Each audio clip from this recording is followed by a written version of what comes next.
बकर सिद्दीक रज़ियल्लाहु ताला ने ख्वाब देखा और ख्वाब ये था कि आसमान से एक चांद उतर रहा है और वो आपकी गोदी में आ गया, जिसकी रोशनी से, जिसके नूर की तजल्ली से तमाम बस्तियां और शहर और पूरी दुनिया रोशन हो गई। जब सुबह नमूदार होती है, आप बेदार होते हैं, तो उसी गिरजा घर के राहिब के पास जाते हैं और उससे बताते हैं कि मैंने ऐसा ख्वाब देखा है, इसका मतलब बताओ क्या है, इसकी ताबीर बताओ क्या है। उसने पूछा कि तुम कहाँ रहते हो? हजरत अबू बकर ने बताया कि मैं मक्के का रहने वाला हूं। अब उसने खुद ही पूछा कि तुम्हारा खानदान क्या है? तो हजरत अबू बकर ने बताया कि मैं कुरैशी हूं और कबीला बनु तमीम से मेरा ताल्लुक है। हजरत अबू बकर सिद्दीक रज़ियल्लाहु ताला के चेहरे को ये राहिब बड़ी गौर से देख रहा था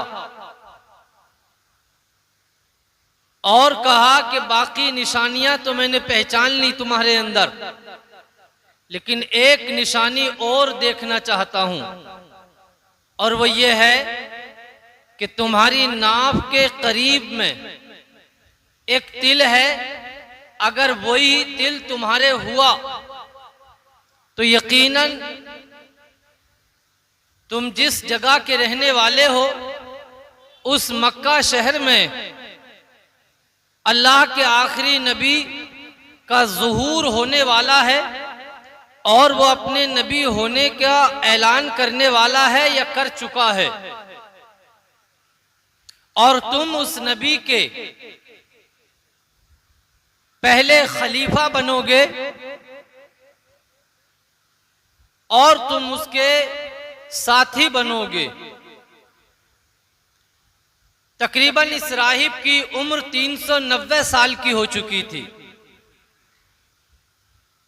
इस राहिब ने कहा कि मेरा वहां तक पहुंचना तो मुश्किल है, लेकिन उनकी शान में, उनकी तारीफ में मैंने चंद शेर, चंद नातें लिखी हैं, ये उन तक पहुंचा देना।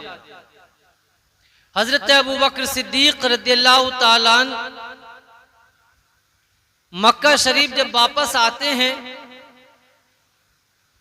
तो आने के बाद सबसे पहले आप अल्लाह के हबीब मुस्तफ़ा जान रहमत की बारगाह में हाजिर हुए और हाजिर होने के बाद आपने अर्ज की कि ए मुस्तफ़ा जान रहमत, क्या आपने अपने नबी होने का ऐलान किया है? तो आका करीम ने बताया कि हाँ, मैंने नबी होने का ऐलान किया है। तो आपने कलमा शहादत पढ़ा और कलमा पढ़कर मुसलमान हो गए। आप सबसे पहले मुसलमान हुए और कलमा पढ़कर मुसलमान हो गए। अल्लाह को एक मान लिया, रसूल की रिसालत का इकरार कर लिया, न कुछ पूछा, न कोई शक किया। पूरी उम्मत में एक ही जात ऐसी है कि जिसने बगैर किसी शक व शुबा के कलमा पढ़कर मुसलमान हो गए। जब कुछ देर हो गई तो हजरत अबू बकर अर्ज करते हैं कि आका, मैं मुसलमान तो हो चुका हूं, लेकिन मैं आपसे ये अर्ज करता हूं कि जो नबी होता है वो कोई मोजज़ा दिखाता है, वो कमालात दिखाता है। तो आका करीम सल्लल्लाहु अलैहि वसल्लम ने फरमाया, क्या वो मोजज़ा काफी नहीं है जो मुल्क शाम की जमीन पर तुमने ख्वाब देखा और उस राहिब ने हमारे लिए तुम्हारे हाथ कुछ नातें भेजी हैं? क्या वो मोजज़ा काफी नहीं है? हजरत अबू बकर सिद्दीक रदियल्लाहु ताला अन्हु खुश हो गए और झूम उठे। उसके बाद जब मुसलमानों की तादाद 38 हो गई तो हजरत अबू बकर ने अर्ज किया, अल्लाह के हबीब, क्या हम दीन इस्लाम की तबलीग खुलासा तौर पर नहीं कर सकते, खुलेआम नहीं कर सकते, और हम हरम काबा में नमाज नहीं पढ़ सकते? जब हजरत अबू बकर ने बहुत ज्यादा इसरार किया और बहुत ज्यादा अर्ज की तो अल्लाह के हबीब मुस्तफ़ा जान रहमत ने इजाजत दे दी कि चलो हरम काबा में चलकर दीन इस्लाम की तबलीग करते हैं। अभी कुल 38 मुसलमान हुए हैं। सबसे पहला खुतबा इस्लाम का, मजहब इस्लाम की तबलीग का अगर किसी ने दिया तो वह हजरत अबू बकर सिद्दीक रदियल्लाहु ताला अन्हु की जात है। जब आपने खुतबा दिया तो हजरत अमीर हमजा हुजूर के चचा कलमा पढ़कर मुसलमान हो गए। और जब आपने तबलीग दीन की और ऐलान किया मजहब इस्लाम का तो कुफार और मुशरिकीन से ये बर्दाश्त न हुआ और तमाम के तमाम गिरोह बनाकर निकल पड़े और हरम काबा में मुसलमानों से झड़प हो गई। अच्छी खासी झड़प हुई। हजरत अबू बकर सिद्दीक रदियल्लाहु ताला अन्हु को इतना मारा कि आपके चेहरे को और सारे बदन को लहूलुहान कर दिया। बहुत ज्यादा मारा, इतना मारा कि बेहोश हो गए आप। जब बेहोश हो गए तो आपके खानदानी लोग निकलकर आ गए और आकर अर्ज कहने लगे कि ऐ लोगों, ऐ कुफारे मक्का, तुमने हमारे खानदानी अबू बकर को मारा है, इसका अंजाम ठीक ना होगा। अगर अबू बकर इसी आलम में अगर इंतकाल कर गए तो सबसे पहले हम उतबा को कत्ल करेंगे और उसके साथियों को कत्ल करेंगे, इसलिए कि अबू बकर को मारने के लिए, उनसे झगड़ा करने के लिए जो सबसे ज्यादा अगर किसी ने साथ दिया है तो वो उतबा है। सबसे पहले हम उतबा को कत्ल करेंगे। अल्लाह अकबर। हजरत अबू बकर बेहोश हैं। पूरा दिन गुजर जाता है। जब शाम को होश आता है तो सबसे पहले हजरत अबू बकर पूछते हैं तो मेरे आका के बारे में पूछते हैं कि ऐ लोगों, ये बताओ मेरे महबूब मुस्तफ़ा जाने रहमत का कैसा हाल है? मुस्तफ़ा ठीक है या नहीं है? क्या बात है, मुस्तफ़ा ठीक है? तो कुछ लोग बातें बना रहे हैं, अरे पहले अपने आप को तो ठीक कर लो, बाद में मुस्तफ़ा ठीक हो जाएंगे। कुछ लोग आते हैं वो कहते हैं अबू बकर को पानी पिलाओ, कुछ लोग आते हैं वो कहते हैं अबू बकर को खाना खिलाओ, कुछ लोग आते हैं वो कहते हैं अबू बकर को दवाई पिलाओ। तरह तरह के लोग आते और मशवरे देते। लेकिन मेरे प्यारे, अबू बकर कुछ देर हो जाती है, जब आंख खुलती है, जब बेदार होते हैं तो बार बार यही कहते हैं मेरे मुस्तफ़ा का क्या हाल है, मेरे मुस्तफ़ा कैसे हैं, मेरे आका कैसे हैं? अल्लाह अकबर। अपनी वालिदा से कहते हैं ऐ वालिदा, जाओ हजरत उमर फारूक आज़म की बहन उम्मे जमील को बुलाकर लेकर आओ, वो मेरे आका के बारे में खबर देंगी। आपकी वालिदा हजरत उम्मे जमील को बुलाकर लाती है। उम्मे जमील कहती है तुम्हारी वालिदा सुन नहीं है, मुझे मालूम नहीं है, इसलिए कि अभी तक हजरत अबू बकर की वालिदा ईमान लेकर नहीं आई थी। हजरत अबू बकर कहते हैं ऐ उम्मे जमील, इनसे मत घबराओ, ये कुछ कहने वाली नहीं है। मेरे प्यारे जरा तवज्जो करना।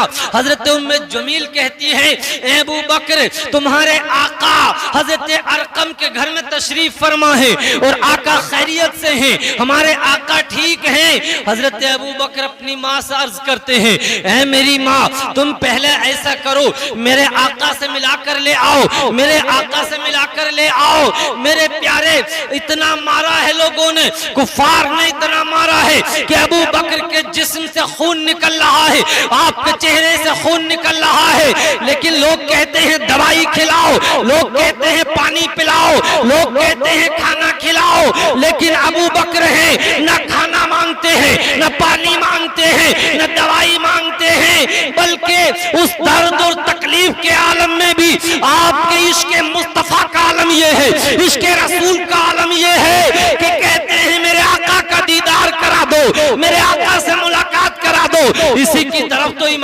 को मोहब्बत, इल्म हिकमत के ताजदार बरेली के कलंदर फरमाते हैं, जान है इश्क मुस्तफा रोज करे फुजू खुदा, जिसको हो दर्द का मजा वो नाज़े दबा उठाए क्यों। इश्क तेरे सदके जलने से छुटे सस्ते, वो आग लगाई है जो आग बुझा देगी।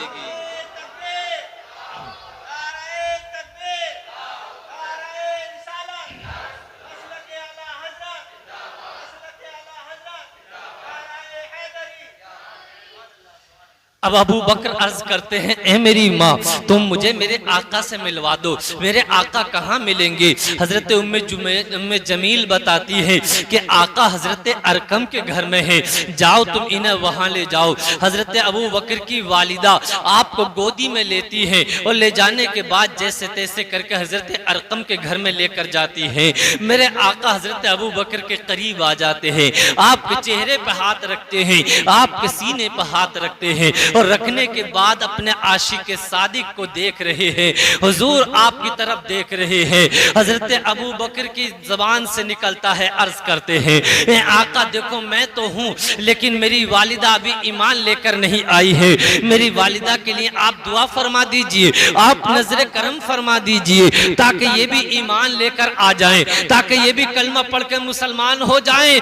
देखो तो सही अबू बकर वो हैं कि जिनके वालिद ने भी कलमा पढ़कर मुसलमान हो गए, अबू बकर भी कलमा पढ़ के मुसलमान हो गए, जिनके बेटे भी कलमा पढ़ के मुसलमान हो गए, जिनके पोते भी कलमा पढ़ के मुसलमान हो गए।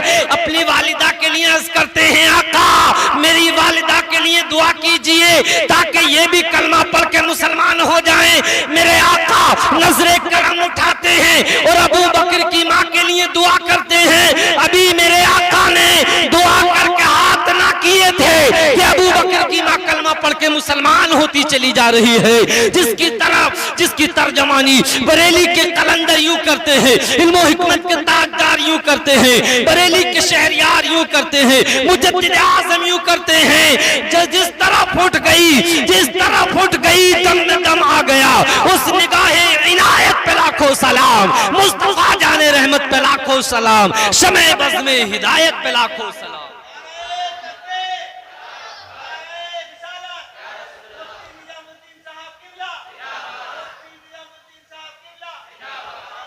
अब मेरे प्यारे आका करीम के मानने वालों में मुसलमानों की तादाद में इजाफा होता चला जा रहा है, दिन ब दिन बढ़ते चले जा रहे हैं। जब मुसलमानों की कुछ तादाद बढ़ गई तो कुफारो मुशरिकीन ने यहाँ के मुसलमानों का रहना दुश्वार कर दिया, उनकी जान के उनके माल के खून के प्यासे हो गए। इतनी तकलीफें दी कि जिसका कोई ठिकाना ना रहा। यहाँ तक कि आका करीम को मेरे प्यारे मक्के से निकाल दिया, एक पहाड़ी की घाटी में रहकर तकरीबन 3 साल गुजारे। लोगों ने बाइकाट करना शुरू कर दिया, लेना देना बंद कर दिया, खाना पीना बंद कर दिया, ताल्लुकात खत्म कर दिए। आखिर इतना सताया कि मुसलमानों को मेरे आका ने हुक्म दे दिया कि ऐ मेरे मानने वालों, ऐ मेरे गुलामों, ऐ मेरे सहाबियों, जाओ तुम मक्के से हिजरत करके मदीने को चले जाओ। अब सहाबा इकराम दिन ब दिन हिजरत करके मक्के से जा रहे हैं, मदीने को पहुंच रहे हैं। एक दिन मेरे आका ने भी हिजरत का इरादा बना लिया। अब अबू बकर जा रहे हैं, मेरे आका मक्के से निकल के जा रहे हैं। एक मकाम पर खड़े होते हैं और खड़े होने के बाद कहते हैं, ऐ मक्का तू देख रहा है मुझे तुझसे बहुत प्यार है, मुझे तुझसे बहुत मोहब्बत है, और मेरे प्यारे मोहब्बत हो क्यों ना आप बंबई काम करने चले जाओ, आप दिल्ली काम करने चले जाओ, आप किसी दूसरे मुल्क क्यों चले जाओ, लेकिन तुम्हें अपने टूटे फूटे घर की याद आती है, अपने महल्ले की याद आती है, अपने वतन की याद आती है। जिस जगह आदमी पैदा होता है उस जगह से आदमी को पैदाइशी मोहब्बत होती है, कैसे ही महलों में क्यों ना चला जाए, लेकिन अपने महल्ले की याद आती है, अपने घर की याद आती है। मेरे आका एक टीले पर खड़े होते हैं और कहते हैं, मक्का ए हरम काबा मुझे तुझसे मोहब्बत है, अगर मैं निकाला ना जाता तो मैं तुझसे कभी ना निकलता। अब हजरत अबू बकर चल रहे हैं, मेरे आका मक्के से हिजरत कर रहे हैं। एक जगह पड़ती है जिसका नाम गारे सोर है। मेरे आका गारे सोर में दाखिल होने वाले थे। अबू बकर अर्ज करते हैं, आका आप बाहर खड़े हो जाइए, पहले अबू बकर इसमें दाखिल होगा। हजरत अबू बकर दाखिल होते हैं, उसको साफ करते हैं। जगह जगह जहां सुराख थे, जहां जहां सुराख थे, उनमें मेरे हजरत अबू बकर अपना कुर्ता फाड़ते हैं, अपनी पगड़ी को फाड़ते हैं, और फाड़ने के बाद हर सुराख में अपना कपड़ा लगा देते हैं, लेकिन एक सुराख बाकी रहता है।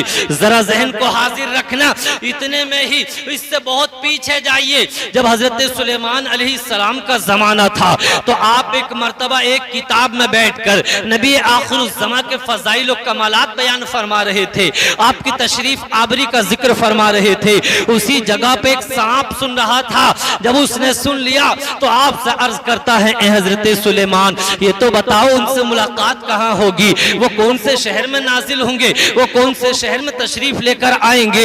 हजरत सुलेमान बताते हैं, ए साहब, वो एक जगह है गारे सोर, जब वो हिजरत करेंगे तो वहां आराम फरमाएंगे। उसी वक्त वो निकल जाता है। तकरीबन हजारों साल की दूरी को तय करने के बाद ये सांप वहां से निकलता है और गारे सोर में पहुंचता है। हर तरफ से इसने सुराख कर दिया है, न जाने किस तरफ से आ जाएं, मुझे दीदार करना है नबी अकरम सल्लल्लाहु अलैहि वसल्लम का। तकरीबन 1000 साल से ये दीदार का इंतजार कर रहा था। लेकिन जब मेरे आका अंदर तशरीफ लाते हैं गारे सोर में, तो क्या देखता है कि जिस सुराख से आता है वही सुराख बंद पाता है, जिस सुराख से आता है वही सुराख बंद पाता है।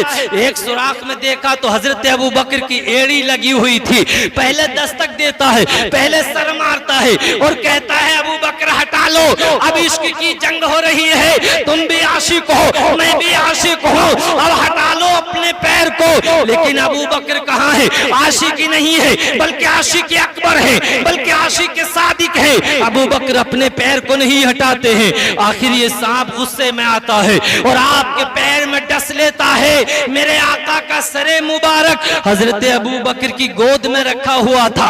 अब मेरे आका की गोद में जब सर रखा है, सांप ने डस लिया है, उसका जहर आपके बदन में चढ़ता है।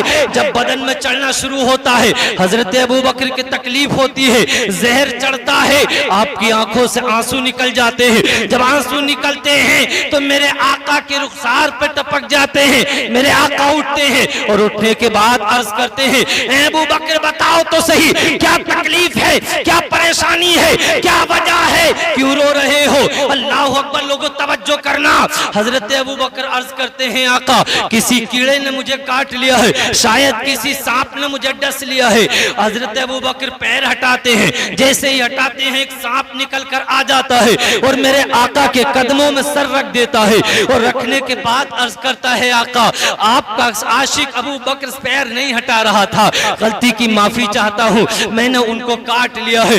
दीदार करता है मेरे आका का और वो सांप यहाँ से रुखसत हो जाता है। मेरे प्यारे अबू बकर हैं कि जब आका करीम के साथ अंदर तशरीफ लाते हैं, इतने में मेरे आका जब अंदर दाखिल हुए हैं तो कबूतरी ने अंडे दे दिए घोंसले रख के, मकड़ी ने जाला तन लिया है।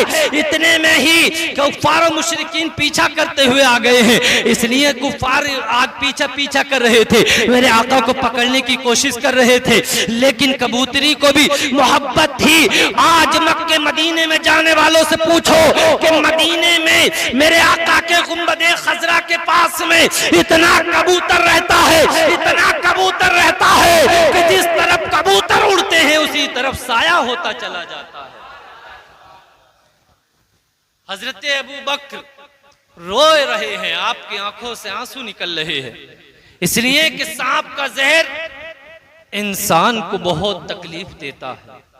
मेरे आका करीम ने अपना लुआबे दहन निकाला, यानी थूक शरीफ निकाला, और निकालने के बाद हजरत अबू बकर की उस जख्म पर लगा दिया।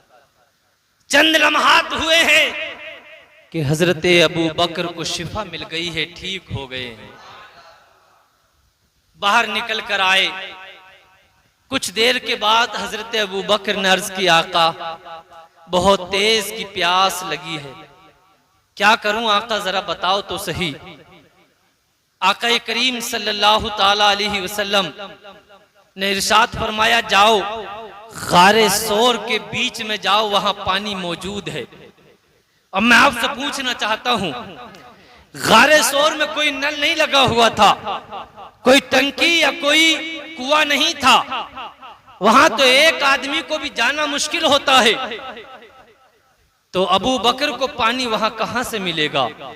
जब अबू बकर जाते हैं तो वाकई वहां एक चश्मे से पानी निकलता हुआ होता है।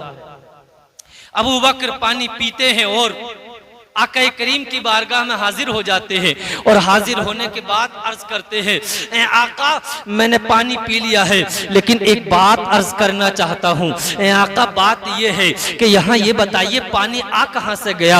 अभी पहले कुछ देर पहले तो यहाँ पानी नहीं था। अल्लाह अकबर। मेरे आका फरमाते हैं, ए अबू बकर बात ये है कि जब तुम्हें प्यास लगी है तो अल्लाह ने हुक्म दे दिया, ए जिब्रील जाओ तुम जन्नती पानी लेकर जाओ और जाने के बाद तुम मेरे महबूब के यार के लिए इस पानी को छोड़कर आ जाओ। मेरे प्यारे अबू बकर अर्ज करते हैं, आका वो पानी शहद से ज्यादा मीठा था, बर्फ से ज्यादा ठंडा था और दूध से ज्यादा सफेद था। अब मैं यहाँ पर पूछना चाहूंगा, ये बताओ तो सही, लोग कहते हैं तुम्हारे आका को इख्तियार नहीं है, तुम्हारे आका को ये नहीं है, तुम्हारे आका को वो नहीं है। अरे मेरे आका की जलवागरी थी, मेरे आका का सदका था कि मेरे आका ने अपने गुलाम को उस जगह पानी पिला दिया। ना कोई चश्मा था, ना कुआं था, ना कोई नल और कोई टंकी थी, बल्कि हकीकत वही है कि जिस पर मेरे आका नजरे करम फरमा दे, जहां नजरे करम कर दे वहां बाहर आ जाती है। तो हक वही है कि जिसका ऐलान इसको मोहब्बत करते हैं, वह क्या जूदो करम है। शहे बता तेरा नहीं सुनता ही नहीं, मांगने वाला तेरा। और आगे फरमाते हैं, कौन देता है देने को मुंह चाहिए, देने वाला है सच्चा हमारा नबी।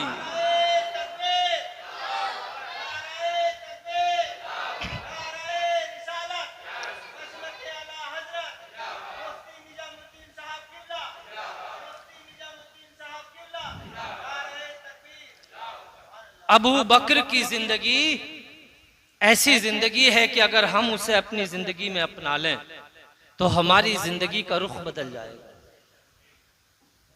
खिदमत खल्क, लोगों की खिदमत करना, समाज की खिदमत करना, ये कोई आपसे सीखे। मदीने शरीफ में एक बूढ़ी औरत रहती थी, ऐसी कि जिनका कोई देखभाल करने वाला, कोई बेटा, कोई शोहर, कोई नहीं था, आंखों से अंधी। अब बताओ कि जो आंखों से अंधी हो, जिसका कोई ना हो, उसकी जिंदगी कितनी मुश्किल होगी। और हजरत अबू बकर उनके घर आते, उनकी लेटरीन पेशाब सब कुछ साफ करते, घर में झाड़ू लगाते, खाना बनाते और अपने हाथों से खिलाते और चले जाते। आज का कोई ऐसा कर लेगा? है किसी में ऐसा करने की जुर्रत? जिसे कोई पद मिलता है तो वो तो अपने आप को साहब बहुत बड़ा 30 मार खा समझता है। लेकिन अबू बकर से पूछो कि लोगों की खिदमत कैसे की जाती है। हजरत अबू बकर खाना बनाते ही नहीं, बल्कि अपने हाथों से एक बूढ़ी नाबीना खातून को खिलाते। यही बात इस औरत के बारे में हजरत उमर फारूक आजम को पता चला कि कोई ऐसी बूढ़ी खातून जिनका कोई देखभाल करने वाला नहीं है, एक मदीने शरीफ में रहती हैं। आप उसके घर पहुंच गए हजरत उमर फारूक आजम और कहा, अम्मा मैं तुम्हारी खिदमत करना चाहता हूं। बूढ़ी अम्मा ने पूछा कि तुम कौन हो? कहा, मैं उमर बिन खत्ताब यानी खत्ताब का बेटा उमर हूं। बूढ़ी अम्मा ने कहा, रहने दो, जाओ। कहा, क्या बात है, खिदमत की जरूरत है तुम्हें, मैं कर दूंगा। कहा, नहीं, जाओ, चले जाओ। कहा, अम्मा क्या बात, मुझसे नाराज क्यों हो? कहा, नाराज की बात नहीं है, मेरी खिदमत करने वाला पहले से मौजूद है।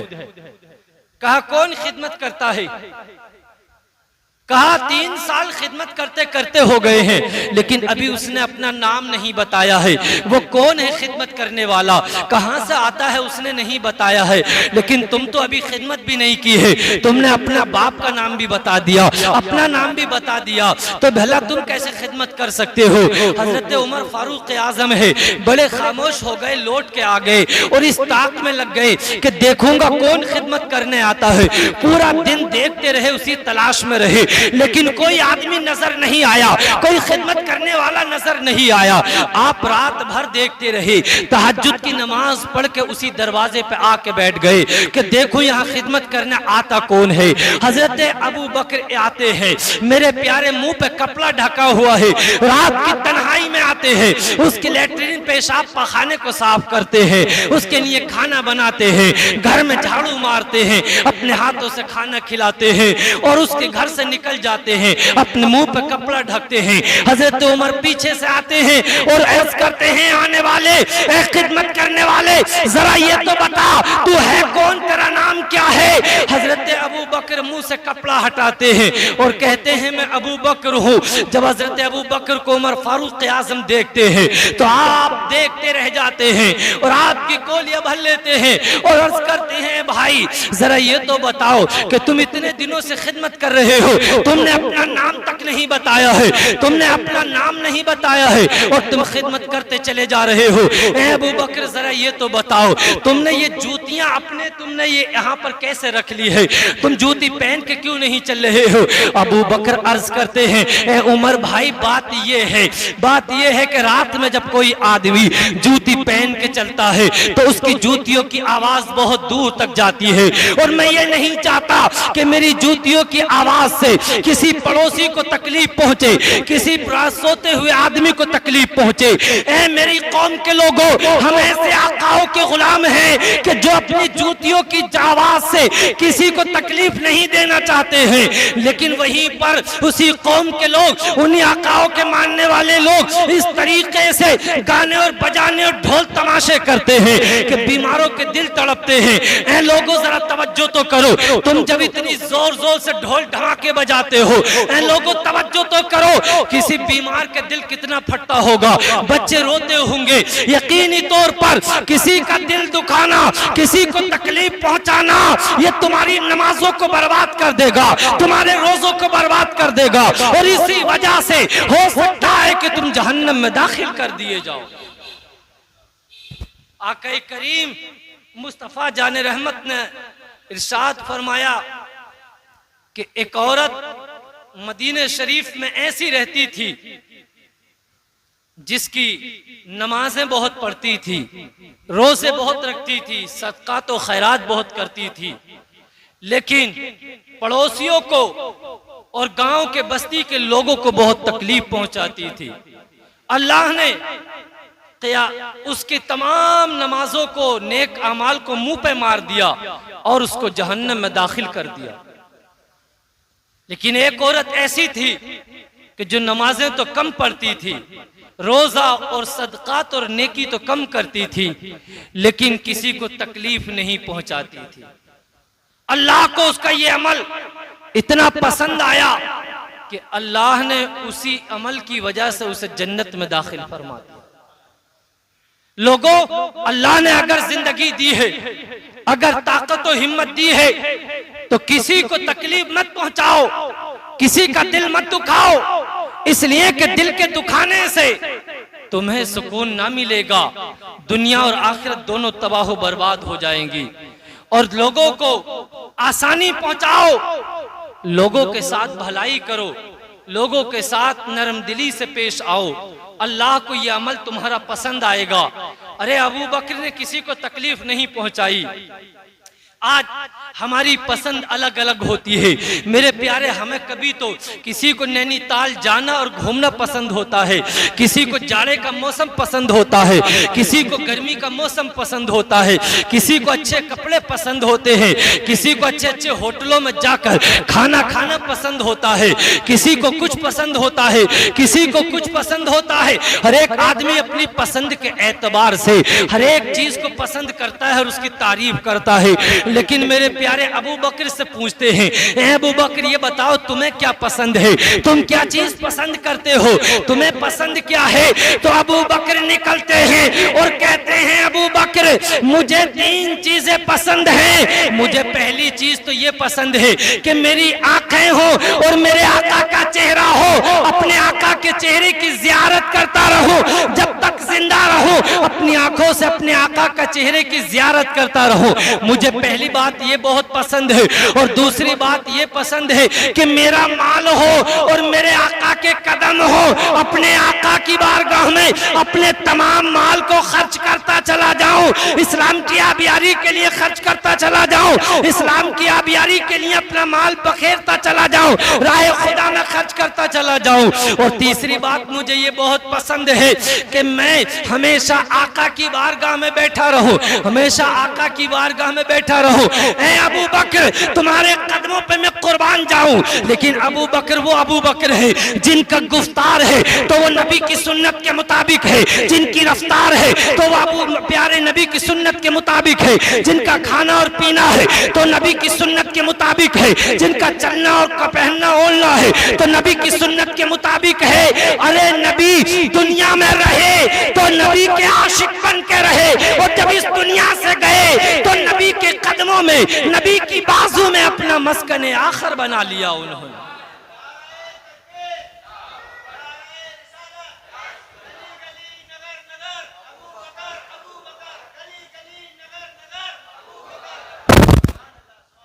हजरत अबू बकर सिद्दीक रदियल्लाहु ताला की जात,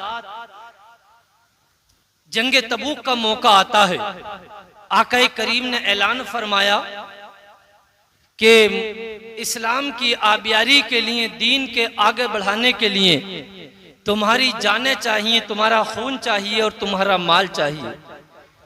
हजरत उमर फारूक आजम खुश होते हुए घर आते हैं और सोचा कि अबू बकर हमेशा ज्यादा देते हैं मुझसे, आज मैं अपने माल के 2 हिस्से करूंगा और आधा माल हुजूर की बारगाह में पेश कर दूंगा, और आज मुझसे ज्यादा अबू बकर ना ला सकेंगे।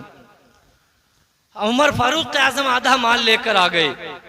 आखिर में आशिक सादिक हजरत अबू बकर सिद्दीक रदियल्लाहु ताला की जात है कि अपने घर का सारे का सारा सामान है और सारा माल है, एक पुटलिया में बांधते हैं, एक गठरी में बांधते हैं।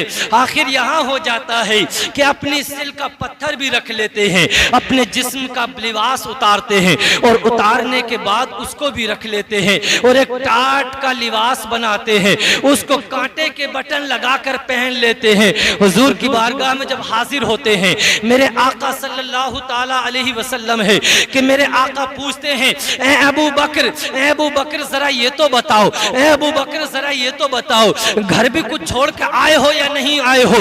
अबू बकर अर्ज करते हैं, ए मेरे आका घर में कुछ छोड़ के नहीं आया हूँ, लेकिन अपने घर वालों के लिए, मेरे घर वालों के लिए बस अल्लाह और उसके रसूल ही काफी है, अल्लाह और उसके रसूल की जात काफी है। मेरे घर वालों को माल नहीं चाहिए, मेरे घर वालों को दौलत नहीं चाहिए, बल्कि मेरे घर वालों को तो अल्लाह चाहिए और उसके रसूल चाहिए। अरे जिसे अल्लाह मिल जाए, उसके रसूल मिल जाए तो उसकी दुनिया भी आबाद हो जाती है और उसकी आखिरत भी आबाद हो जाती है।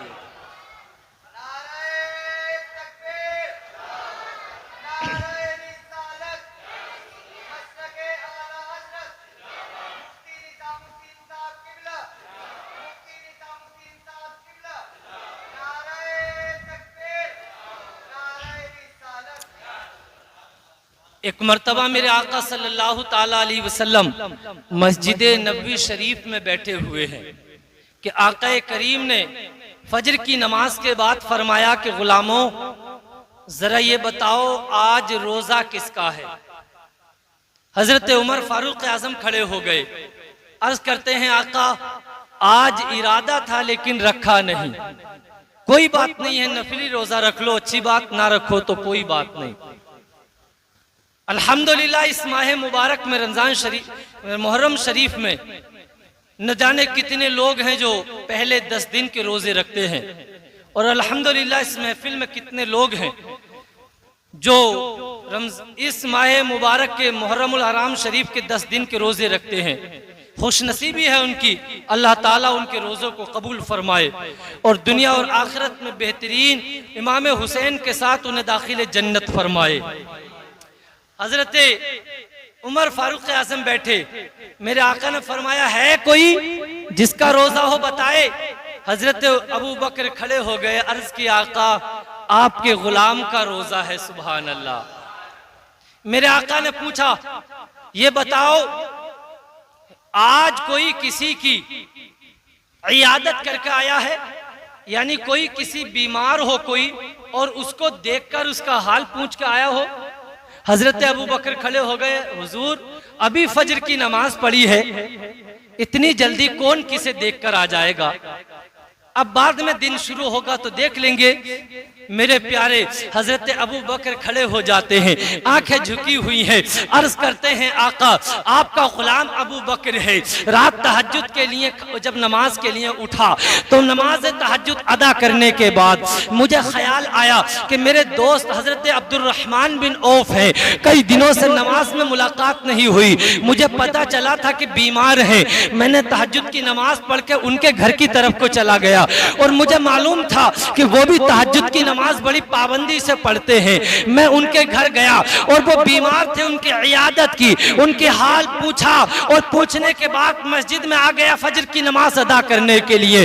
ऐ मेरी कौम के लोगों, आज शहीद आजम कॉन्फ्रेंस में आने वालों, मैं तुम्हें पैगाम देना चाहूंगा। मेरे आका फरमाते हैं जब कोई बीमार होता है और कोई मेरा उम्मती सुबह के वक्त में उसे देखने जाता है तो सुबह से लेकर शाम तक 70,000 फरिश्ते उसकी बख्शिश की दुआ करते रहते हैं। और अगर शाम के वक्त में देखने जाता है तो शाम से लेकर सुबह तक उसके लिए 70,000 फरिश्ते बख्शिश की दुआ करते रहते हैं। लोगों तवज्जो तो करो जरा, मैं दुआ करूं हो सकता है कबूल ना हो, आप दुआ करें हो सकता है कबूल ना हो, लेकिन अल्लाह की नूरी मखलूक दुआ करे, हमें यकीन है कि अल्लाह कबूल फरमाता है। और यही तक नहीं, मेरे आका फरमाते हैं जब कोई किसी को देखने जाता है, किसी बीमार का हाल पूछने जाता है तो जब तक वापस लौट के ना आ जाए जन्नत की क्यारियों में से एक क्यारी में रहा करता है।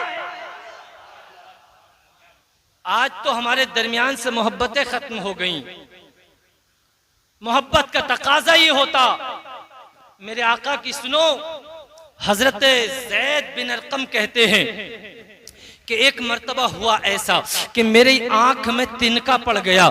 इतने में ये बात जो है अब्दुल्ला के प्यारे आमना के दुलारे अल्लाह के महबूब मुस्तफ़ा जाने रहमत को पता चल गया कि मेरे गुलाम हजरत अरकम की आंख में एक तिनका पड़ गया है। तिनके की बिसात और हैसियत क्या होती है हम और आप मसल देते हैं, कुछ देर के बाद ठीक हो जाता है, लेकिन मेरे आका की सारी जिंदगी ये तालीम उम्मत थी, उम्मत को सिखाने और बताने के लिए थी। मेरे आका 3 दिन तक हजरत ज़ैद बिन अरकम कहते हैं मेरी आंख की खैर खबर लेने के लिए हुजूर 3 दिन तक तशरीफ लेके आते रहे, 3 दिन मुसलसल देखने के लिए आते रहे। अरे हमारा हाल तो ये है कि अगर कोई मालदार आदमी, कोई ठेकेदार, कोई प्रधान दीवान अगर बीमार हो जाता है तो पूरा महल्ला उसके पास वो लगा देता है, भीड़ लगा देता है कि देखने आए हैं, देखने आए हैं। लेकिन मेरे प्यारे अगर वहीं कोई गरीब बीमार हो जाए, कोई कमजोर बीमार हो जाए तो लोग जान बचाते हैं, रिश्तेदार भी कह देते हैं, पड़ोसी भी कह देते हैं पता नहीं चला कि तुम बीमार हो। अरे मेरे प्यारे जरा अबू बकर की सीरत से सीखो, अबू बकर की जिंदगी से सीखो। हजरत अबू बकर है कि हजरत बिलाल हबशी को कौन नहीं जानता है, हजरत बिलाल को मुअज्जिन रसूल को कौन नहीं जानता है। आप उमैया बिन खलफ के गुलाम थे, इस्लाम कबूल करने की वजह से, ईमान लाने की वजह से, कलमा पढ़ने की वजह से आपको बड़ी तकलीफें देता था। आपके सीने पे कभी पत्थर रख देता, कभी आपको गर्म रेत पे लिटाता, आपके गले में रस्सी डाल कर ये गर्म रेत पर घुमाता और घुमाता। मेरे प्यारे तवज्जो तो करो, हजरत अबू बकर एक दिन रास्ते से गुजरते हैं, हजरत बिलाल की चीखने की आवाज सुनते हैं, कहते हैं उमैया बता इस गुलाम बिलाल की कितनी कीमत लेता है। उसने अपने हिसाब से कीमत बताई, आपने कहा ठीक है सौदा हो गया। उसने और कीमत बढ़ाई। अबू बकर कहते हैं सौदा हो गया, उसने और कीमत बढ़ाई। अबू बकर कहते हैं जा सौदा हो गया। उमैया बाद में कहता है अबू बकर मैं तो तुम्हें बड़ा अच्छा तिजारती समझता था, तुम बड़ा अच्छा सौदा खरीदते हो, तुमने तो आज एक गुलाम को बहुत ज्यादा कीमत में खरीद लिया है। अबू बकर कहते हैं अरे तू जिसे गुलाम समझ रहा है, जिसकी तू कम कीमत समझ रहा है, वो मुअज्जिने रसूल है, वो हुजूर का चहीता बिलाल है। वो बिलाल है कि जो काबे की छत पे अजान पढ़ेगा, जो अजान पढ़ेगा तो मोमिन उसकी अजान सुन के नमाज पढ़ने के लिए आ जाएंगे। हजरत अबू बकर कमजोर गरीब गुलामों को खरीद खरीद के आजाद करते थे। एक मर्तबा आपके वालिद ने कहा अबू बकर अरे कमजोर गुलामों को खरीद के आजाद करता है, अगर आजाद कराना है तो जवान और ताकतवर गुलामों को खरीद के आजाद कर। अबू बकर कहते हैं मैं अपने काम के लिए नहीं खरीदता हूं गुलाम, उन्हें आजाद मैं अपनी रजा के लिए नहीं करता, बल्कि मैं तो सिर्फ अल्लाह और उसके रसूल की रजा के लिए गुलाम खरीद के आजाद करता हूं। ये अबू बकर हैं कि जिन्होंने सारी जिंदगी दीन की राह में गुजार दी और सारी जिंदगी दीन मतीन की खिदमत करते रहे, और खिदमत करने का ये नतीजा मिला कि एक मर्तबा मेरे आका ने कहा अबू बकर लो मेरी अंगूठी पे अल्लाह का नाम लिखवा लाओ। हजरत अबू बकर लेकर चले गए, लेकिन ख्याल आया कि अल्लाह के नाम से मुस्तफा के नाम को अलग कर दूं, ये तो नहीं हो सकता। कहा कि लो भाई इस पर ला इलाहा इल्लल्लाह मुहम्मदुर रसूलुल्लाह लिख दो। लिखवा के ले आए और हुजूर को अंगूठी पेश कर दी। हुजूर ने कहा अबू बकर इधर आओ, ये बताओ जरा तुम कि मैंने तुमसे कहा था कि अल्लाह का नाम लिखवा कर लेकर आओ, लेकिन तुमने इस पर मेरा नाम क्यों लिखवाया है? अबू बकर अर्ज करने लगे आका मेरी मोहब्बत को ये बात गवारा न हुई कि आपके नाम को अल्लाह के नाम से जुदा करूं, आपके नाम को अल्लाह के नाम से अलग कर दूं। मैंने आपके नाम को अल्लाह के नाम के साथ लिखवा दिया है। मेरे आका फरमाते हैं चलो यहाँ तक मान लेता हूँ, लेकिन ये बताओ तुमने अपना नाम क्यों लिखवाया है? इस पे अपना नाम क्यों लिखवाया है? जब इतनी बात अबू बकर सुनते हैं तो घबरा जाते हैं, अर्ज करते हैं आका मैंने अपना नाम नहीं लिखवाया है, मुझे मालूम नहीं कि मेरा नाम इस पे कैसे आ गया। इतने में हजरत जिब्रील है कि मेरे आका की बारगाह में आ जाते हैं और आने के बाद अर्ज करते हैं आका ए आका आपके आशिक ने ये बात बर्दाश्त न की कि आपके नाम को अल्लाह के नाम से अलग किया जाए, तो अल्लाह ने ये बात बर्दाश्त न की कि उसके महबूब से उसके महबूब के नाम को जुदा किया जाए। अबू बकर ने तुम्हारा नाम अल्लाह के नाम के साथ जोड़ दिया है, तो अल्लाह ने अबू बकर के नाम को ए महबूब तुम्हारे नाम के साथ जोड़ दिया है, जिसकी तर्जमानी इमाम इश्क को मोहब्बत करते हैं कि मैं तो मालिक ही कहूंगा कि वो मालिक के हबीब यानी महबूब व मुहिब में नहीं मेरा तेरा।